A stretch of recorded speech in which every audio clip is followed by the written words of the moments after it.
ହେଲେ ଯେମିତି ଆପଣମାନଙ୍କୁ କହିଥିଲି ଆମେ ଆମ ଘରକୁ ବୁଲିବାକୁ ଯାଉଛୁ ରଜ ପାଇଁ ଫାଇନାଲି ଆସି ଆମେ କେନ୍ଦ୍ରାପଡ଼ାରେ ପହଞ୍ଚିଗଲୁ। ପହଞ୍ଚିଲା ପରେ ଆମ ଘରେ ରଜ ପାଇଁ ସବୁ ଜନ ଥିଲା। ମେହେନ୍ଦି ହାତରେ ହେଇ ଦେଖନ୍ତୁ ଆମେ କରୁଛୁ କେମିତି ସାଙ୍ଗମାନେ ମିଶିକିନା। ଆମ ଘର ପାଖରେ ଜଣେ ପିଇସି ଯେମିତି ଆମ ହାତରେ ସବୁ ସୁନ୍ଦର ସୁନ୍ଦର ମେହେନ୍ଦି ସବୁ କରିଦେଇଛି।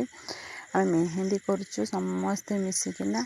ବହୁତ ସାରା ମସ୍ତି କରିବୁ, ମଜା କରିବୁ। କାଲି ରଜରେ ବହୁତ ସାରା ମସ୍ତି କରିବୁ, ମଜା କରିବୁ। କାଲି ମୋ ଭଉଣୀର ମୋର ବୁଲିବାକୁ ଯିବୁ। ଦେଖନ୍ତୁ ବୁଲିବାକୁ ଆମେ ଆମ ପିଇସି ଘରକୁ ହେଇ ଆସିଛୁ। ମୋ ଭଉଣୀର ମୋର, ତାଙ୍କ ଘର ପାଖରେ ଗୋଟେ ନଈ ଅଛି, କେତେ ବଡ଼ ନଈ। ସେ ନଈ କୂଳକୁ ଆମେ ବୁଲିବାକୁ ହେଇଯାଉଛୁ। କେତେ ବଡ଼ ନଈଟେ ଦେଖନ୍ତୁ। ନଈ କୂଳରେ ଆମେ ବହୁତ ସାରା ମଜା କରୁଛୁ, ବୁଲୁଛୁ, ବହୁତ ଏନ୍ଜୟ କରୁଛୁ। ନଈ କୂଳରେ ଆମେ ବୁଲିକିନା ବହୁତ ଏନ୍ଜୟ କରୁଛୁ। ଭଲ ଲାଗୁଛି। ରଜ ପାଇଁ ଆମେ ବହୁତ ସାରା ଏନ୍ଜୟ କରୁଛୁ।